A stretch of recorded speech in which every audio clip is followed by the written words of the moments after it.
All right, guys. So good afternoon. I just looked at my invisible watch. I actually don't have a watch, but I pretended to say good afternoon to all of you. So good afternoon.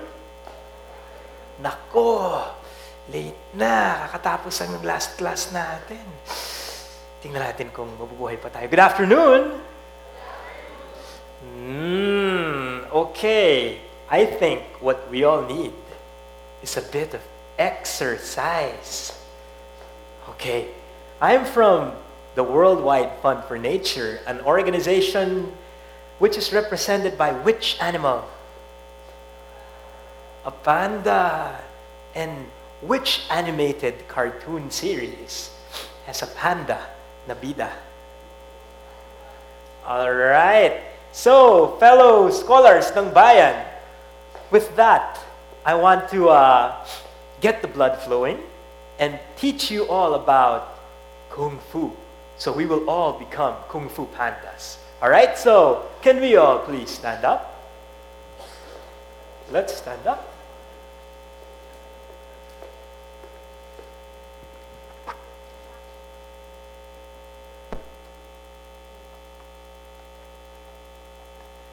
Alright, guys. So, I want to tell you the story of Kung Fu. And you might be surprised to find out that Kung Fu didn't actually originate from China. The founder of Kung Fu was an Indian man named Bodhidharma. And then the Indian guy said, "Why is the sound not working?" I don't know. But I know it will work soon. That's what he said. One day, Bodhidharma got so bored with his life, he said, "Oh, I'm pretty bored with my life." So he decided to cross the Himalayan mountains, then go over to China. Wala lang. Pag bored ka, punta ka China. It's the in thing natin. And so he saw a temple called Shaolin, where he saw a bunch of unhealthy monks. He taught these monks exercises. The 18 hands of low hand yung tinuro niya. And over hundreds of years, these exercises became known as Kung Fu, which in Chinese just means skill. So any kind of skill. Kung magaling ka mag-economics, or magaling ka sa business, yun yung Kung Fu mo. Kung magaling ka sa teaching, yun yung Kung Fu mo.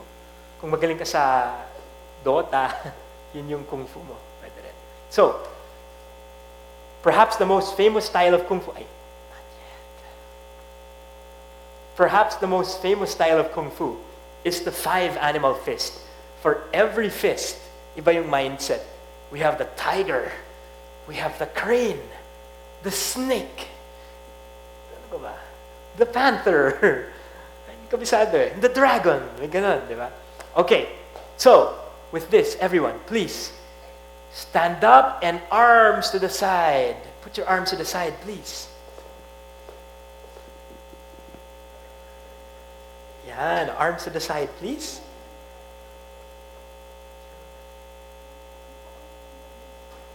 Okay, so arms down. I want you all to please close your eyes.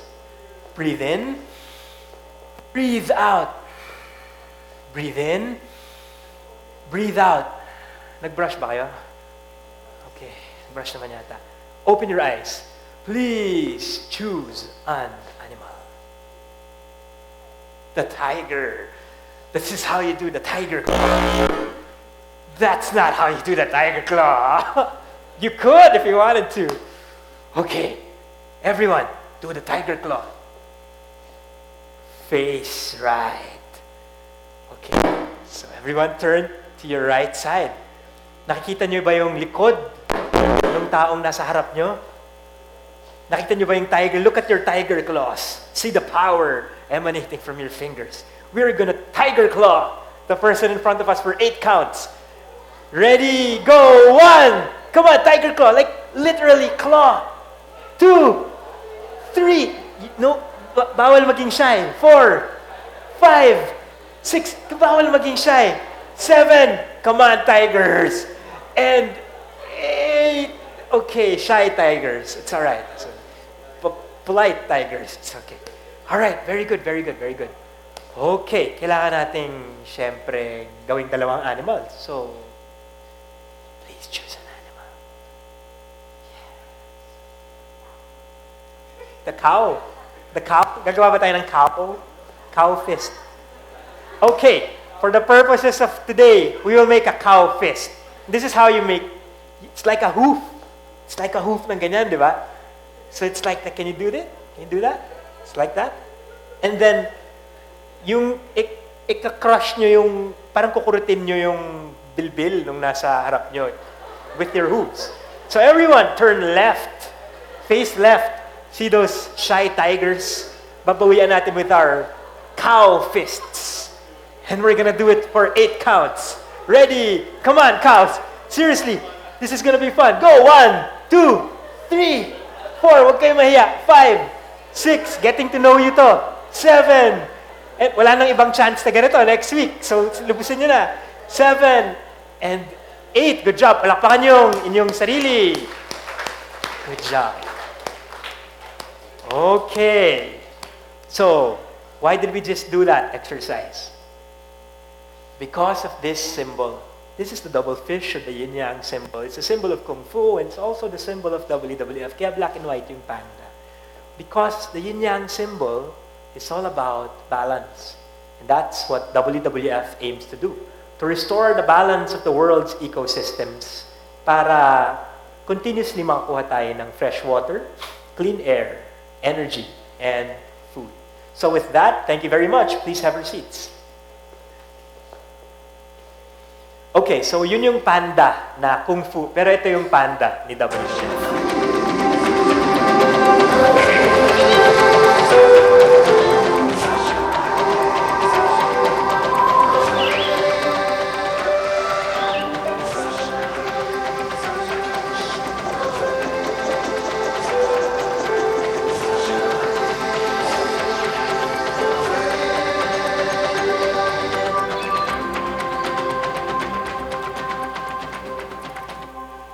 Believe it or not, the panda has a name. The name is Chi-Chi. Chi-Chi was an actual live panda with feelings back in 1961 when WWF was born.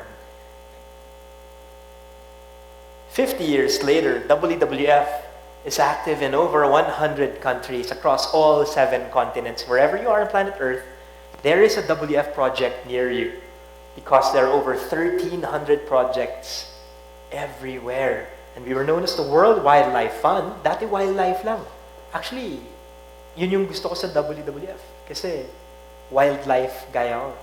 Pero malawak na yung ating issues na kailangan gawa ng solusyon. Climate change, pollution, development, etc., etc.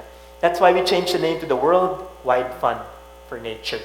Because the scope has broadened dramatically. Okay, so our talk really begins here. This is it. I want you to think about your favorite uncle. Think about your favorite uncle. Think about your crazy tita. Crazy tita. Masungit na lola. Favorite Hollywood actor. Si Jose Rizal. All your friends. Yourselves. What do you all have in common? All of you, all of them have lived and died here. That's it.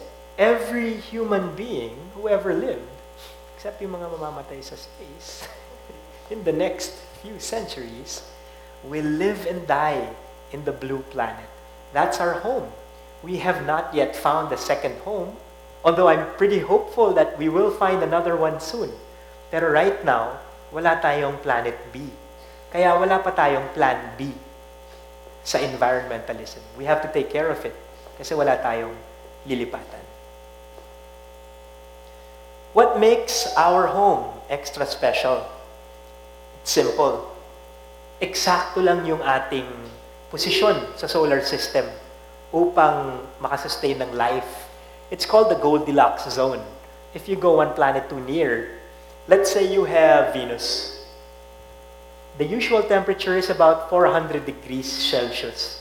So in mga 1 second, sunog ka na. You go one planet too far, you will have Mars. Who here have seen The Martian? It's Martian, it's a sobrang cool movie. Sobrang daming tips on how to survive on Mars, which is totally useful in our lives. You never know when you might go to Mars. Malay na next week. Oh, Mars, it's a red planet, but it's actually super cold. Average temperature, negative 50 degrees Celsius. Pero ang Earth, average temperature, plus 15 degrees Celsius. It is only because of this that life, as we know it, is allowed to thrive. And thrive life does on Earth because when you look at the equator, you will see the confluence of life.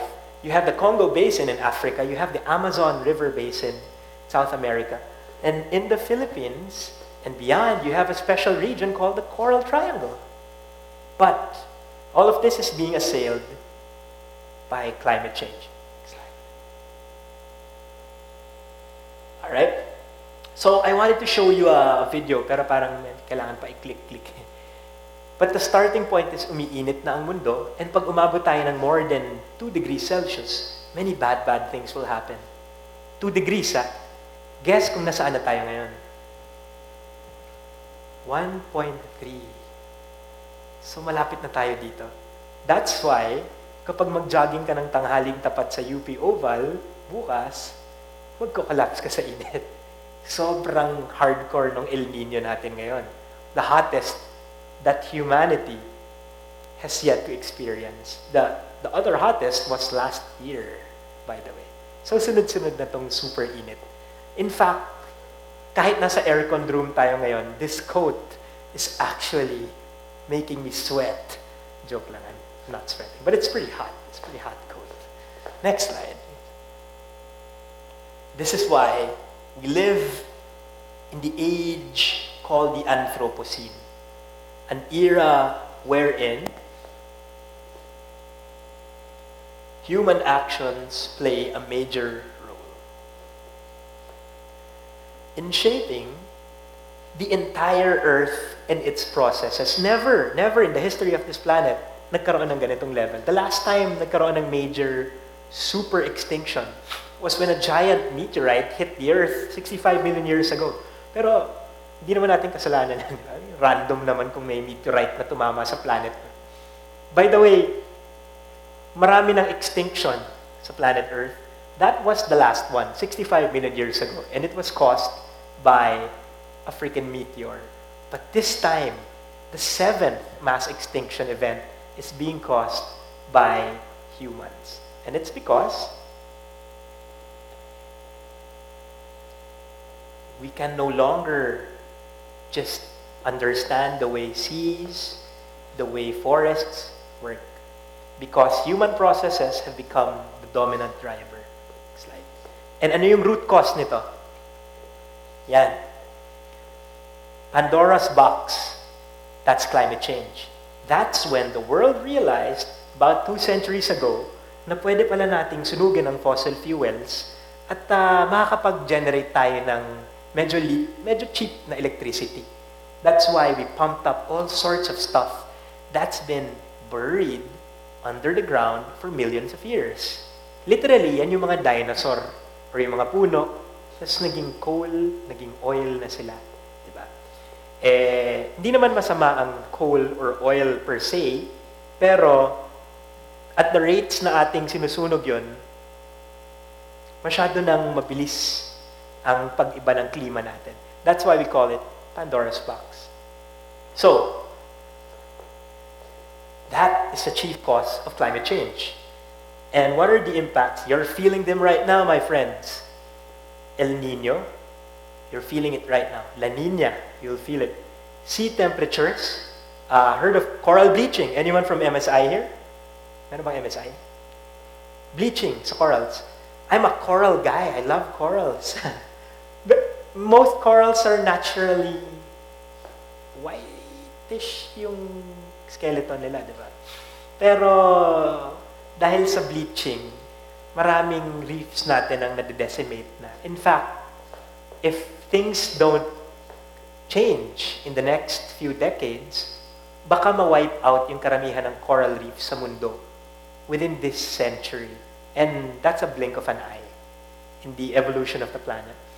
Sea level rise, that might not be super important if you're living on Mount Everest, but if you're living in a low-lying archipelago, like the Philippines, then you're gonna redraw your maps.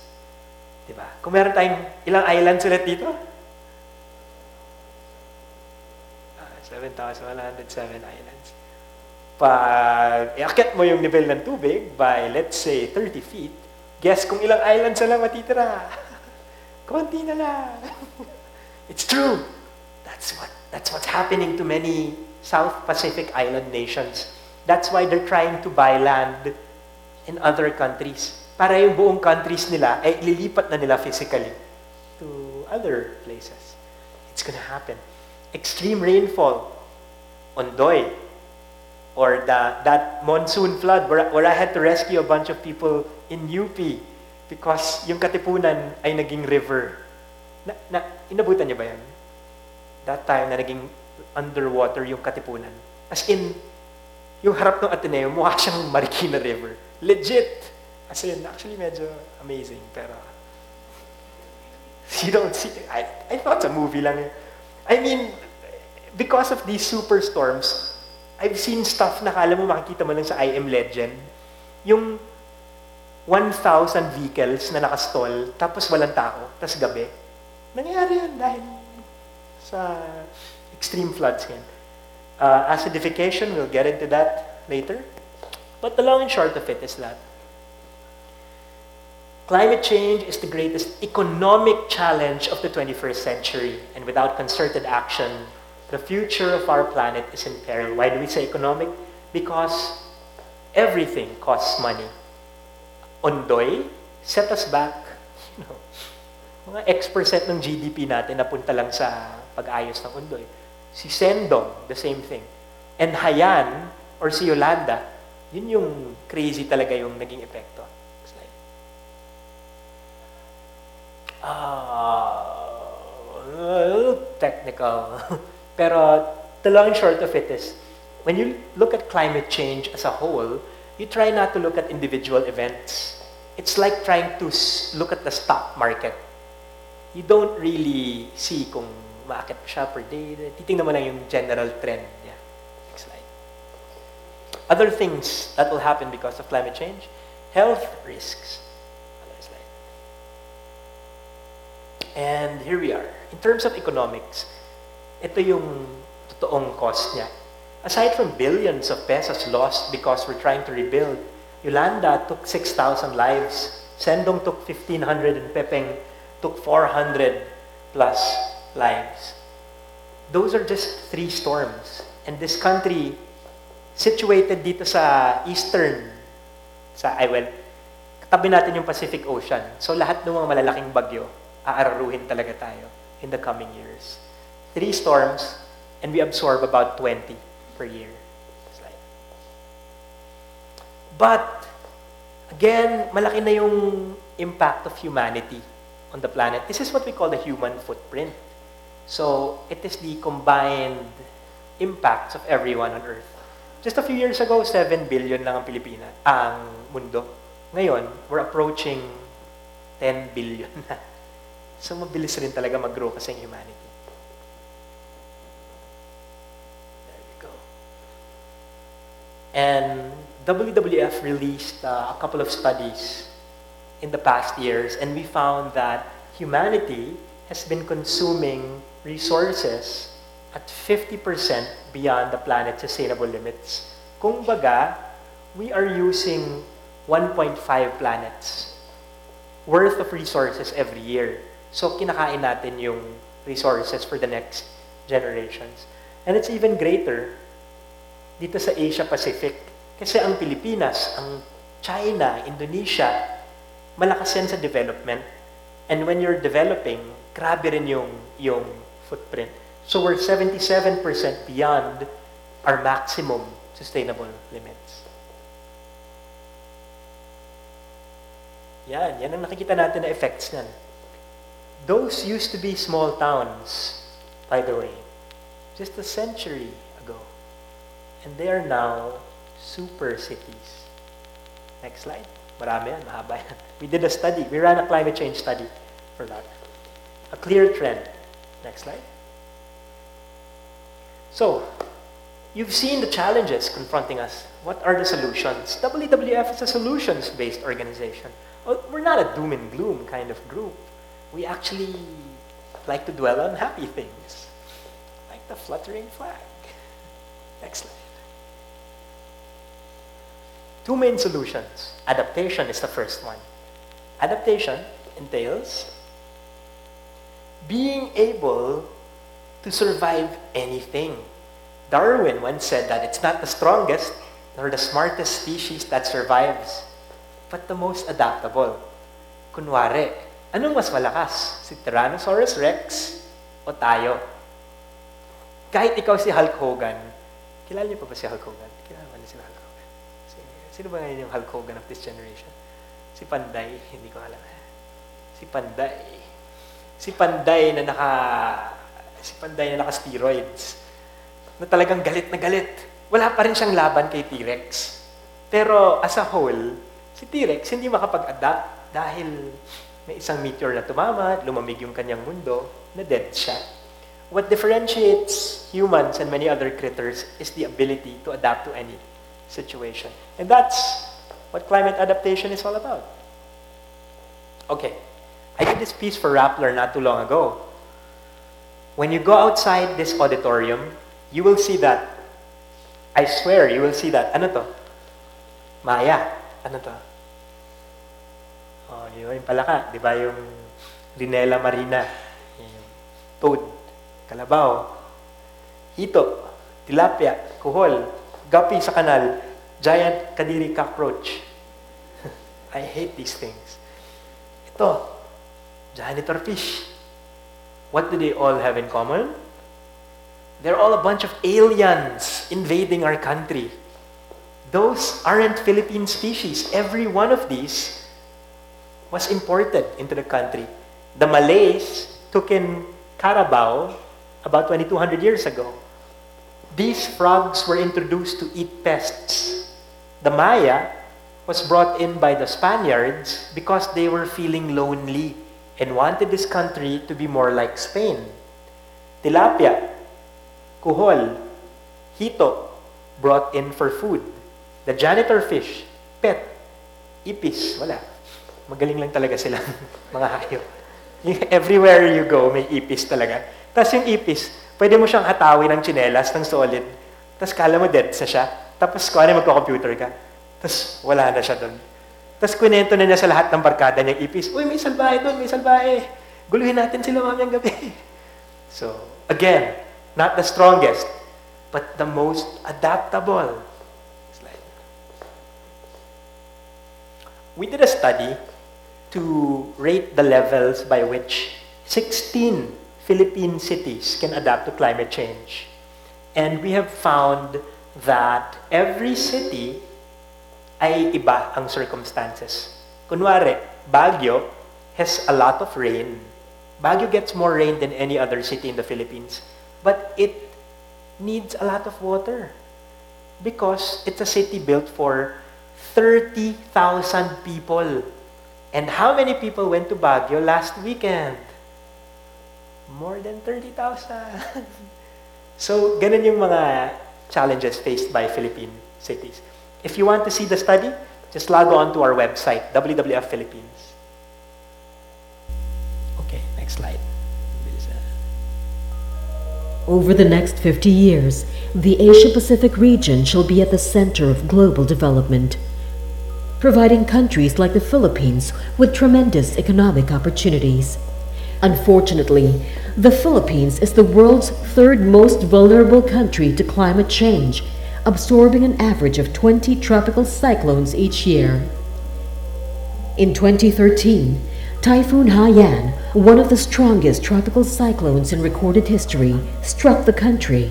This one storm killed over 6,000 people and cost 500 billion pesos in economic damage. Climate change, the most pressing challenge of our time, threatens the poorest and most vulnerable sectors of society. But we can save lives and businesses if we prepare ahead. To help prepare our country's largest cities for climate change, the BPI Foundation and WWF embarked on an ambitious project in 2010. Entitled Business Risk Assessment and the Management of Climate Change Impacts. The multi-year study was designed to help city planners and decision makers prepare their cities for a future where storms and floods are the norm. 16 cities all across the Philippines were included in the study. Angeles, Baguio, Batangas, Butuan, Cagayan de Oro, Cebu, Davao, Dagupan, General Santos, Iloilo, Nawag, Naga, Puerto Princesa, Santiago, Tacloban, and Zamboanga. BPI and WWF assessed several factors engaging each city's vulnerability, including local exposure to climate change impacts, socio-economic sensitivity, and the ability to bounce back from climate-spurred catastrophes. Scenario building exercises were held with local leaders and stakeholders to identify major development drivers per city. Each city was then given a vulnerability score. But the study is far more than just a scorecard. It provides sustainable strategies and localized solutions on how each city can better prepare its citizens and businesses for climate change. In crafting this study, BPI and WWF recognized the unique needs and concerns of each assessed hub. This is why the recommendations, suggestions, and results are unique to each city. We urge policymakers and decision makers to use this study. By gearing up for climate impacts, we can save lives and help Filipino communities keep their gains for the long term. This is how we can help build a climate-resilient Philippines and help our country grow in the face of climate change. Download the study now. This is where you clap. All right, we showed that video because it has to do with economics. Clearly, money is to be made through climate change adaptation. Selling points. If you build a subdivision and di siya binabaha because it's a climate adaptation measure to prevent it from being low-lying, and that's your unique selling point. And more land developers are doing that. So, examples lang of how to profit from adaptation. We'll finish up. The next and a bit more exciting one is climate change mitigation. So, climate change mitigation naman is it's all about minimizing our individual impacts. Ito yung carbon footprint. Nakita niyo yung mundo kanina, di ba? Ito, tatry nating mag-divest from fossil fuels. That's number one. Number two, we will change the way that we live our lives by not consuming as much resources. And how are you going to do this? Number one, we have to shift to renewable energy sources. Geothermal, hydroelectric power plants, solar plants, wind farms, biomass facilities. All these are sources of power that's free. If you think about it, it's free. It's not gonna last forever. But kung solar power is gonna last for like 5 billion years, mga ganun. Medyo matagal-tagal. Matagal talaga yan, di ba? And that is what WWF is trying to catalyze. A shift from fossil fuels to renewable energy. We ran a campaign called Seize the Wind back in 2015, last year. And then it was successful because more and more wind farms are sprouting up. Sino dito nakakita na ng wind farm sa Pililla, Rizal? Yung bago. Okay. Sinong galing ng Boracay nung weekend? Sinong galing Boracay? Sa Nabas, Aklan, may bagong wind farm doon. Solar parks are sprouting up everywhere. RE is becoming more affordable. It's an energy generation tool. The other thing we have to do is to stop deforestation. Even in the Philippines, major issue pa rin to ngayon. Pero other NGOs like Haribon, Conservation International, are doing great work rin in stopping them. The real issue is the deforestation of forest lands outside the Philippines. It's medyo major. Sa South America, more trees are being cut down than you can ever imagine. In Indonesia, right now, maraming nasusunog na primary forests kasi sinusunog para gawing palm oil plantations. Inuuna yung economics, inuuna yung pera kaysa doon sa value ng forest sa pag-absorb ng carbon dioxide. And even in Mount Apo, Budbongao in Tawi-Tawi, Mount Canlaon, in in Negros, nasusunog yun ngayon because of whatever reasons. Could be mountaineers na hindi marunong mag-LNT, but our forests are being assailed. And this is what we have to stop. Finally, education. Education is one of the most important concepts of all. We hope that the short talk for BWorld University Spark Series sparks your interest, not just about these, but to learn in general. To learn about the issues that are affecting us now and that will change and affect the lives of millions, as in untold millions in the future. And that's climate change and environmentalism. So how do you do this? By developing the most important resource of all, that's yourselves. So develop brains rather than buildings. Don't put in money lang sa paggawa ng structures or to try to improve whatever we have. Try to improve human capital. Diba? Case in point, which country has more resources? The Philippines, Korea, or Japan, or Singapore? Sino dito ang pinakamaraming resources? The Philippines, di ba?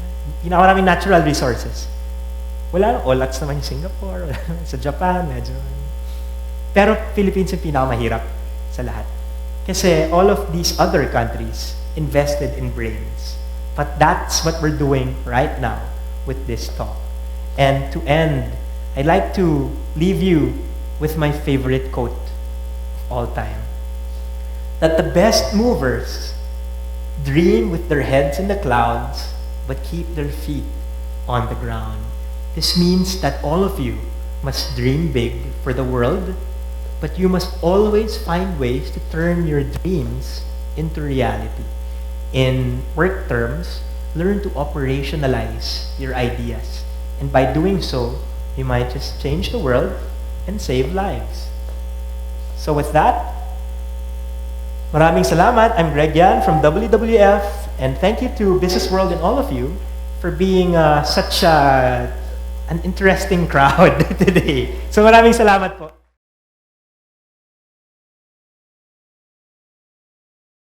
So we will talk about advocating change by finding the root of the problem. Next slide, please. I will not share with you new things. Kasi syempre, you're from UP, ang tatalino nyo, mas marami kayong alam, at pinag-aaralan nyo to. Totoo ba yun? I assume. Okay, next slide please.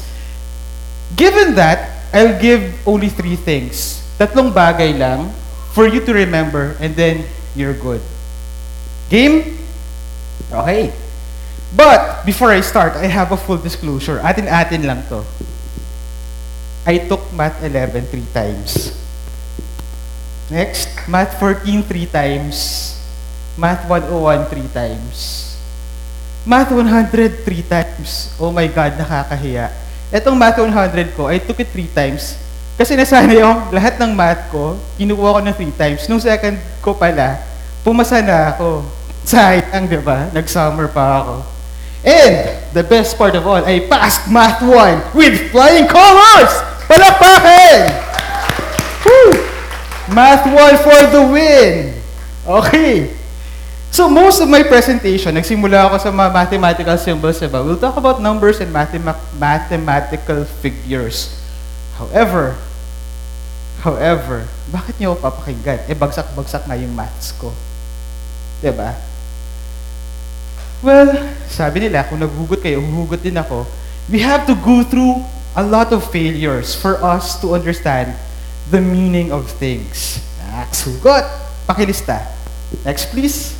Pero, wag niyo ang tularan. Please, wag niyo ibagsak yung math niyo. Mag-aaral lang mabuti, okay? Okay. Alright, next. So, let's begin. Imagine lang natin may map ng Pilipinas dito sa kabila. Quick numbers. Next. Sabi ni Sir Greg kanina, meron tayong 7,107 islands in the Philippines, composed of 107.7 million people. That's as of 2014. And 49% of us live in urban areas. As of, sabi ni Business World, as of December 31 na datos, 5.8% growth yung GDP natin in 2015. In fact, quarter 4 of 2015, we had a GDP growth of 6.3%. 57%, more than half of the labor force are in the service sector. And 30% of our population live on an average of just $3.67 or 170 pesos per day. Imagine that. Of all the businesses here in the Philippines registered, 1 million micro, small, and medium enterprises are in the categories of micro, small, and medium enterprises, or your MSMEs. And 90% of these MSMEs are micro enterprises. Ito yung maliliit na negosyo. And mind you, 88% of just about 5 million jobs created in 2012 are from the sectors of MSMEs. Okay. So what do these numbers tell us? There are huge challenges, big challenges for our country. But the Philippines is a nation with a high growth potential. Do you agree with that?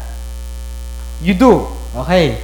And opportunities for inclusive growth is here in this country, and it is here today.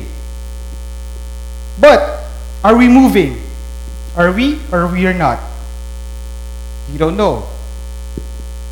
Yes, we are. But then, paglabas mo ng university, paglabas mo ng UP, tumingin ka sa paligid mo, social issues still abound. Again, there's unemployment.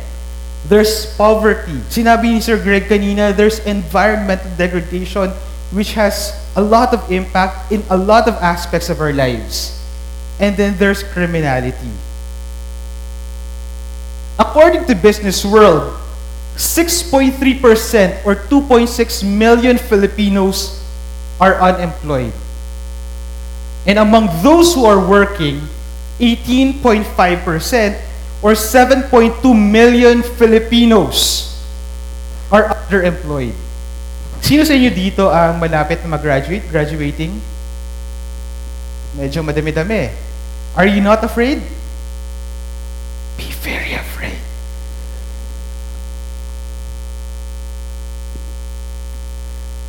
Three out of 10 Filipino children undernourished. And according to a study commissioned by the British Council, the Philippines faces a lot of social issues, social challenges. Women, they remain economically disadvantaged. Ethnic groups, indigenous peoples, economically disadvantaged. And then again, gang violence, petty crimes are still significant problems here in the Philippines. Daming problema.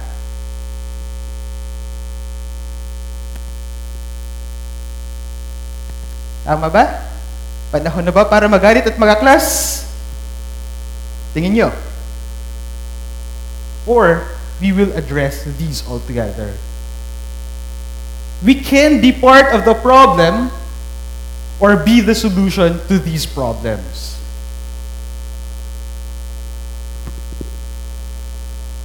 Half full, half empty. Half full, raise your hands. Pakitaas, half full, konti lang. Half empty, pakitaas. Half empty. So yung mga nagsabing half empty to, anong gagawin natin? Siyempre, dagdagan ng tubig yung baso para maging half full, para maging full, di ba? Right. Sabi ko, I promise you 3 things for you to remember para you're good to go. First, be radical. Radical meaning you have to find the root cause of the problem and address it. Very basic mathematical concept, right? Next. What is this symbol? Delta, meaning change. Be the change. Be an agent of change.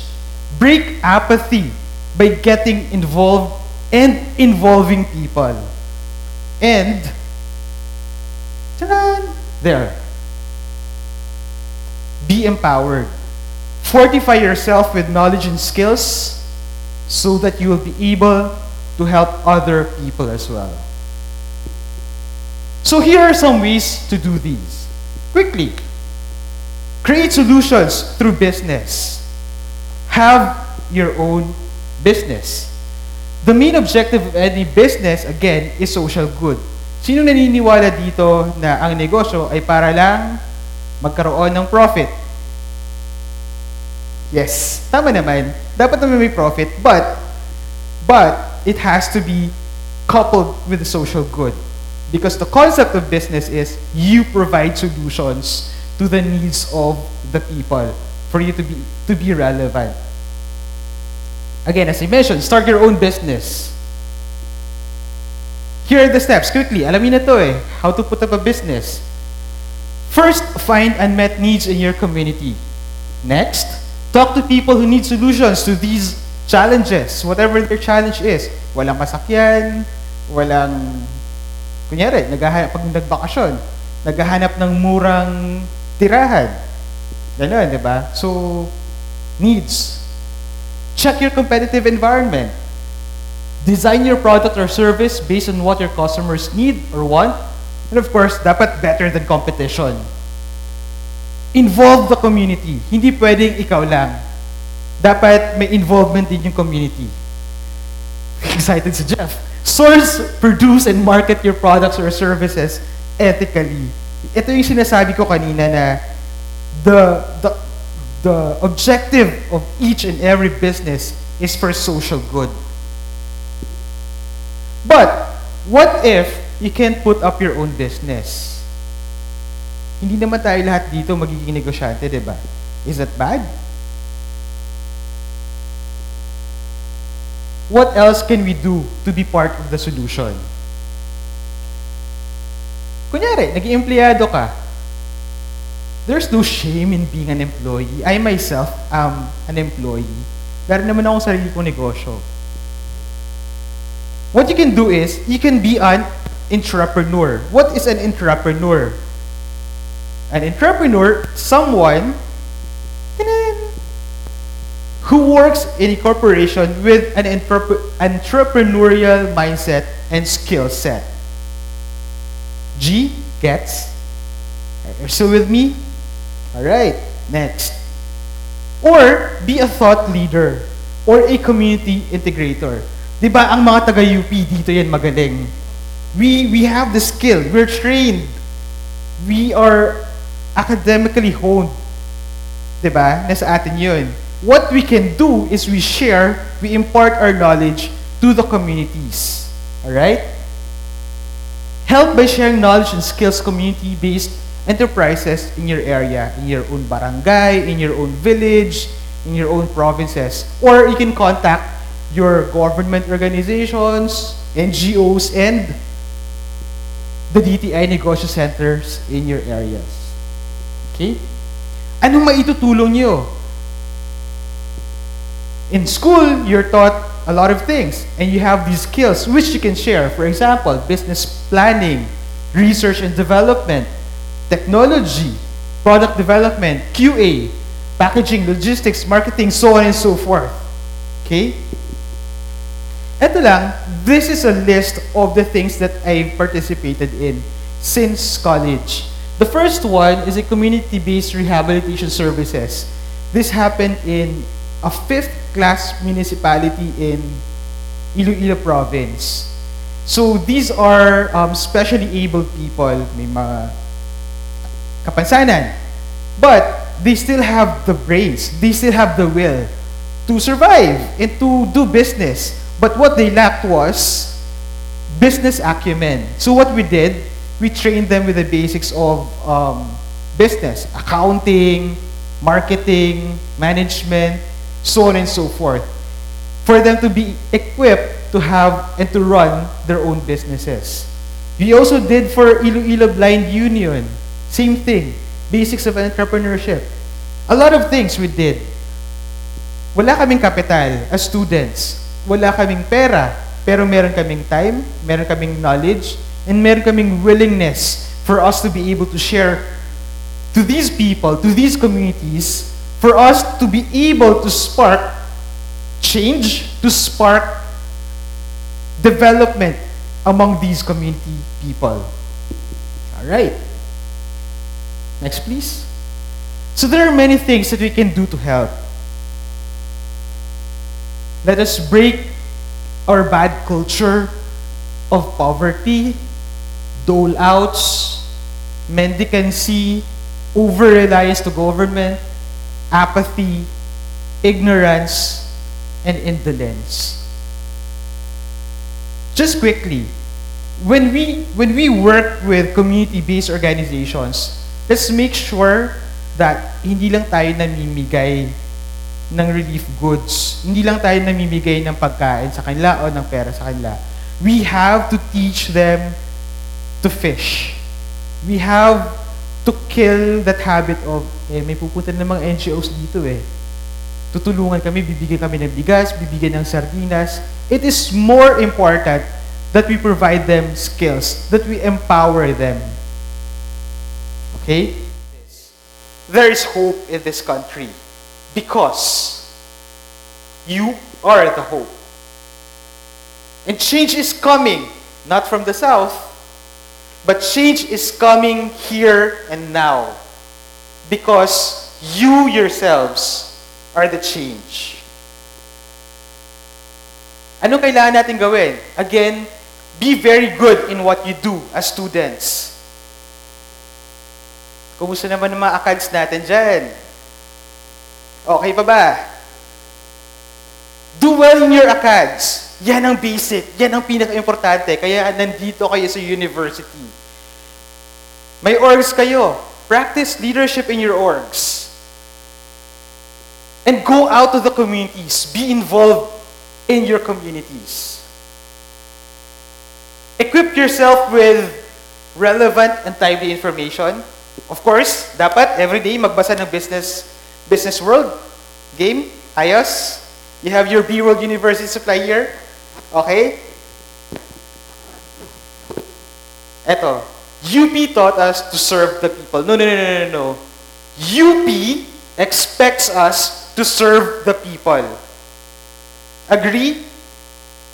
Will you stand up to this, mga isko? Iska? Okay. Now the question is, how will you be involved?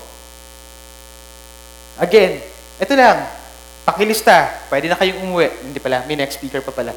3 things to remember and then you're good. Okay. Be radical, be the change, and be empowered to empower. Yun lang. At maraming salamat po. Catch me on Facebook, Twitter, and Instagram if you have more questions. Thank you very much.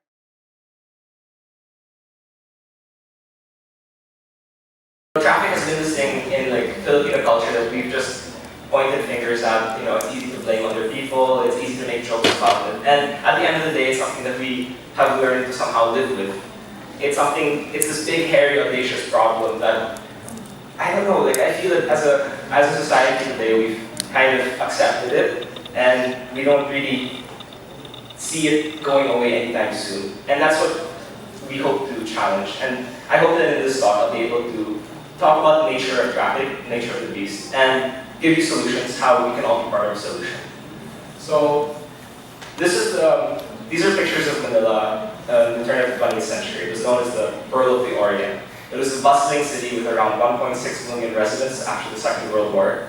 And it had everything that you needed to have a great city. It had thriving businesses. It had this melting pot of culture where people would come from anywhere. You had Filipinos, Chinese businessmen, you had Spaniards, anyone who wanted to come to the city and make a name for themselves and make it big. It had structures that improved the quality of life. It had the best hospitals, the best universities, not just in the Philippines, but in Asia as a whole. And it had a clean ecosystem. It had a great ecosystem. In fact, Jose Rizal even writes in his memoirs that the Pasig River, he notes that he witnessed dolphins and whales coming into the Pasig River to later spawn in Laguna Divide before going back into the Manila Bay. And this is a world that seems so far away and so far to think about that it was just like 80 years ago, like our grandparents' times. But most of all, what impresses me and what makes me miss Old Manila the most is how effective the transportation was. Next. They had 82 kilometers of tranvia, they had a mix of pedestrian walkways, calestas, and isn't that a fly-looking city? I would want to live there. It's got this old school pool, you can ride a tranvia, walk around looking like fly in your white suits. It's really a city I'd like to live in, and it's something that's been lost to the pollution, the congestion, and the general mishmash of traffic that traffic has given us. But really, what transportation is, it's the basic operational unit of a city. Meaning it's like the blood in your circulation system in your body. Without your blood flowing, you die. And that's what's happening to our city today. We're congested, the roads are arteries, they call, even in transportation planning, they call the roads like arteries, they call them corridors. And they're so clogged, way past the brink. What I find interesting, this is a map of Metro Manila, and all the lines in red are 1.5 times beyond capacity. And you hardly see anything in green.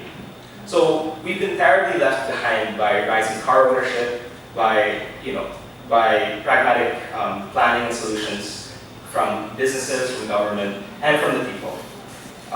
What's more interesting is, next slide, this is the urban sprawl in Greater Metro Manila. What I find interesting about it is that urban sprawl isn't the problem. It's actually that it's only in Manila that it's getting so bad. So this is Greater Metro Manila. It includes Bulacan, Laguna, Calabarzon, and it's 11% of our landmass as a country, but houses 67% of our GDP and 37% of our population. Moreover, every week, 10,000 people come from the provinces by any means to find better opportunities in Manila. These are people who, ride bangkas, whatever informal means to get to Manila and take a gamble on a brighter future. And that's something that's not met, and they are no longer taken care of.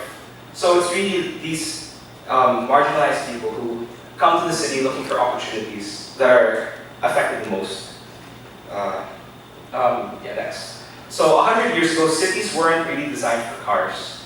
And we've been terribly left behind. If you can see, there are around 8,000 bus operators just flying EDSA. That's 23 kilometers of road, serviced by over 8,000 bus companies, fighting over these 12.8 million people every day who want to get from one end to the other. Now, what I find interesting is that public transportation accounts for the majority of trips served, almost 70%. But they only have 22% of road space to use. So more and more what happens is that people who have privilege, they buy cars, they outgo, they They're above the number coding scheme. They get new cars, more cars, and more these people are marginalized and put to the brink. Now, more roads don't really ease congestion. It's like Commonwealth. You have like 8 lanes of traffic. If you have 8 lanes of roads, you have 8 lanes of traffic, and it doesn't really connect. But what we can see, what does connect, is that improved transportation improves economic development, it improves social mobility, and improves safety and the livability of a city. Now, traffic is costing us 1.24 trillion pesos every year. This is by JICA. It's a government issued study where we're losing 2.4 billion pesos a day. I'm sure a lot of you have heard of that, but if you translate that to a whole year, that's 1.24 trillion. If you think about that, that's almost 40% of our national budget for 2016, lost, just waiting in traffic. Next slide. And this is an interesting infographic from BWorld, actually. And what I find most interesting here in the bottom, I don't know if you can read it, is that the average low-income household, Filipino household, spends more than 20% of their monthly salary just in transportation, just in getting from their residence to where they have to work. And this is something that is very taxing on them. It's money that can be used for other more necessary things like food, like shelter, like their children's education, which instead is spent waiting in traffic or waiting 2 hours to get on the MRT, and then getting off the MRT and waiting a few more hours to get on a Jeep. So this is something that is this big problem, and it's so big and scary that a lot of administrations have kind of left it out in the dark. You don't really hear, you do hear talk of transportation in these presidential bills, but then it's never the main crux. And that's what I'm here to talk about, how developing transportation is developing the nation. So, next slide. Last. We have sociological effects. Ooh. It's something that we poke fun of. Oh yeah, it's now. That's your excuse for anything. As long as you're on EDSA, it can take you anywhere between 10 minutes to 2 hours to get to someplace. And people just make jokes. This is there are hugot lines about EDSA, akala one of the ever, tapos yun pala may EDSA. Stuff like that. Anyway, so I'd like to move now to talk about bike share, how we started out. How do we translate what we know and what we experience as students into real world problems, into actionable solutions? Which is so in bike share, next slide, we ask ourselves as students, okay, what can we do? And when you ask that question, it's okay, well, we have not too much time, we have a lot of energy, and we don't have a lot of money. So what can we do as students in UP? They're okay, great, we're in UP. We have all these academic resources. We have all the studies, the professors, the experts, and we have this great community of people who are willing to fight for something great. And so we started going around and talking to professors, and we asked the question, what does it take to fix transportation? And what we learned is that 70% of congestion in Metro Manila is time getting into and out of highly commercial areas. These are areas like CBDs like Ayala Ave, Guadalupe, Ortigas, Libis. These districts are only a few square kilometers big. They're very small, but they prove to be the most stagnant, the most draining, and the most costly in any commute. On average, people spend over 3 hours in traffic every day, and it costs us 2.4 billion pesos a day. Now, when we translate that when we ask ourselves, how can we fix it in something that's very localized? Because 70% has in these small areas. So okay, the cheapest solution is, bike sharing. And what bike sharing isn't bike rental. It's a pool of users sharing a pool of bikes. So, for example, it's a fast, cost-efficient, cost-effective way. Essentially, for example, I'll talk about bike sharing. The UP bike sharing now. We started 6 months ago, in August. 8 months ago. It's been a while. Has anyone heard of bike share? Sorry. Have you guys heard of bike share? Yay! Anyway, so essentially how bike sharing works is that I can step out of Econ now, look for a bike, take it somewhere else, take it to the math building, take it to AS, leave it there, and somebody else from AS can take it to wherever they need to go. The only thing is that we have to just make sure that there's always a bike when you need it the most. Next slide. So we started asking ourselves, we tried to ground, dream in the cloud. Put your head in the clouds, but keep your feet on the ground, that quote from a few talks ago. So we asked ourselves, how does congestion, traffic in Metro Manila translate to UP? And we're like, okay, well, there are very limited options of getting around campus. Either you can walk or run. You can take the e-bike or doggy. And honestly, as a freshie, last year, I never took the e-bike. It scared me. First time I took it, nung lumabas ng KNL, I was like, holy shit, I'm gonna die. Or you can carpool with someone who has a car. At the end of the day, these are very limited options. And just to share, my first month in UP, I lost 15 pounds because I was just running from class to class because I refused to take the jeeps. So it was an experience. And so we asked ourselves, next slide, what if we had bikes? And that's where it all started. What if we can get more bikes to people? And we asked this question last year in AS, and we found out that 87% of our 730 respondents say they want a bike in UP, but only 3% actually do. And we asked why. It's always pushing that question, why? You always look for deeper causes. And we found that it wasn't because of the reasons we thought of. We thought that, oh yeah, physical exertion, papawisan, mainitan. These were secondary. The primary reasons why people didn't want to bike was because they didn't feel safe on the road. So and they didn't feel that they could effectively, they didn't feel safe. So we thought that, hey, if we can make biking safe, if we can make bikes accessible, and if we can get more people on the road to bike and show that it can be done, and provide this legitimate option, then we can make that 3% more like that 87%. We can make biking a cultural norm. We're not cyclists. None of us are hardcore, I'm going to bike from my house to UP every day, or I'm going to bike down Commonwealth. We're not that type. We're not those types of people. We're just students who believe in an idea. And it's through bike sharing that a lot of our team members learned how to bike. It's something that we try to hide. It's a dirty secret that not everyone in bike share knows how to bike.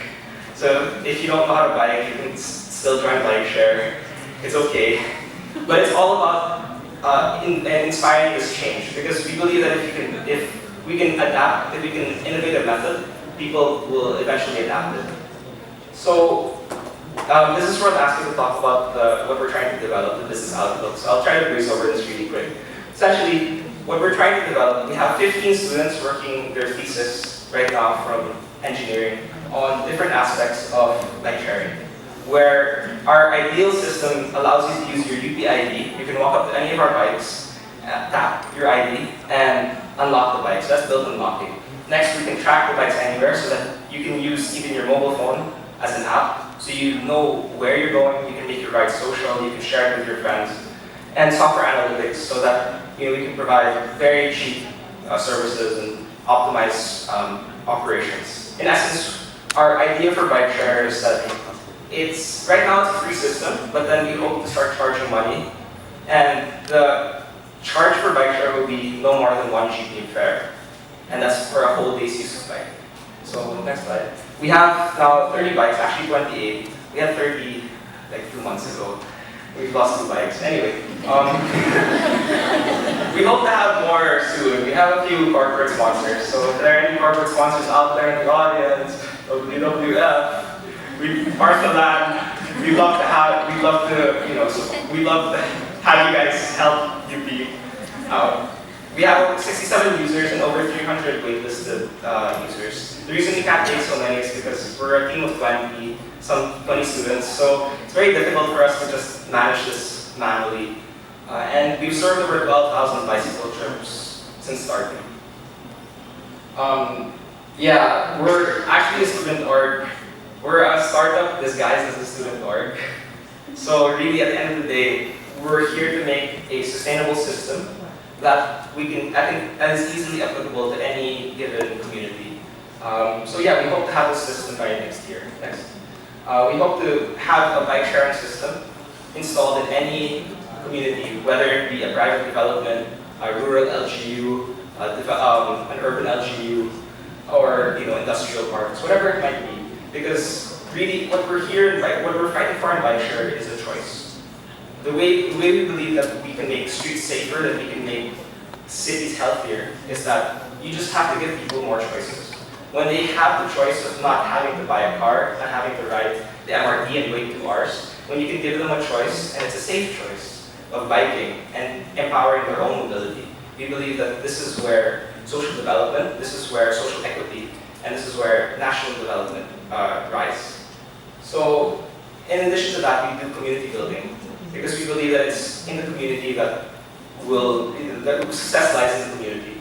So we have road safety seminars where we try to engage motorists and UP students to talk about traffic, to talk about basic education and road etiquette. We lend out bikes on weekends for whatever money you want to give us, because we really need a lot of money.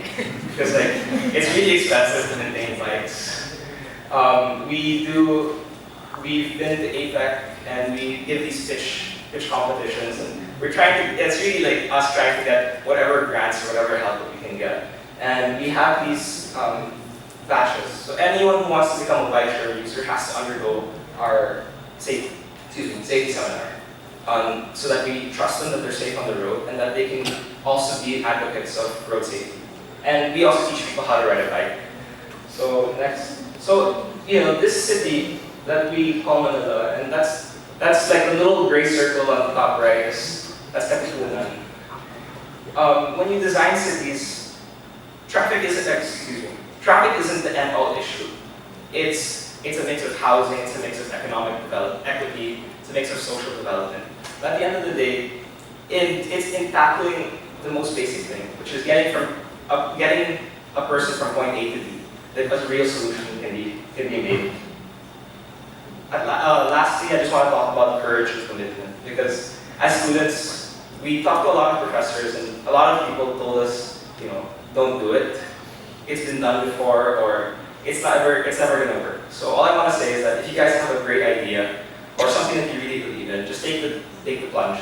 There's this great comic and this great joke that goes in the startup community that says, your first day in a startup is like jumping out of a plane and building your parachute on the way down. So it's a lot of work, it's a lot of fun, and you get to meet amazing people along the way. These are some of the people that help make Bike Share team. We have people from BAA, Triple E, Civil Eng, MBB, Fine Arts. We have this great mix of people all contributing their strengths, their backgrounds, and their understanding to what a proper solution can be. A few lessons that if you can take home with you guys. Ideas are cheap. Somebody's already thought about it before. And that's okay. It doesn't mean that you should look for another idea. The fact that somebody's done it before means that it works. And it's how do you make it appropriate for your community. It's how you understand your community and their needs. Second, focus your problem and ground it to you. The traffic is something that everyone experiences, but how do you, as a person, as an individual, experience traffic? Are you scared to ride the ECOT? Are you sick of walking? And here and now is the best time. If you say, oh yeah, I'm going to do this sometime in the future, you'll never do it. It's something that you just have to just say, I'm going to do this now, and I'm going to do it with people around. And yeah, commitment. Last slide. Shameless plugs. We have, we're lending out bikes on Sunday, April 10. If you're interested to bike around UP and enjoy the great foliage, the great scenery. Oh yeah, we believe that biking, last short story, we believe that biking really changes the way you see the city. When you get on a bike, it's not like you're riding a vehicle where you're in this artificial environment that's air conditioned, that has like temperature control, that you can listen to whatever music that you want. It's a very selfish way of looking at it when you ride a vehicle. But when you ride a bike, you're very vulnerable to everything else. You're the smallest guy in the road. And literally, every pedal, you feel it in your thighs.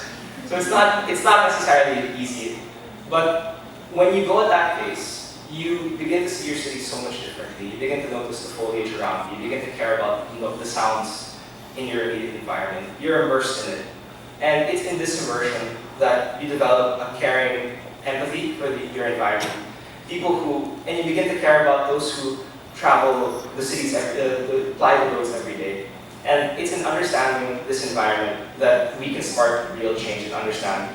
So next one, so the random translation, that goes to Sabay Lakbay. We have a critical mass ride where we're trying to get over 300 cyclists to go on the roads with us, to bike, starting in UP. And we don't have a route yet, but we're thinking of going around Quezon City, Marikina, maybe San Juan. And it'll end with a weekend market and a picnic here in UP. And that's open to everyone. We hope to have 80 bikes by then, so it's a first come, first served basis for bikes. And it's open to everyone, as long as you know how to bike. And lastly, we have a fun run for bikes. Don't laugh. Yeah, so Run for Bikes, it's going to be on April 30, Saturday in Ortigas in the morning. So you guys can run for bikes and then go to class on Saturday for your Saturday class. And it's really cheap, and you can find more information on our Facebook page. Last slide.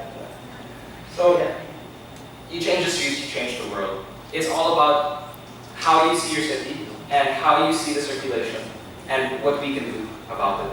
So thank you for listening, thank you for staying.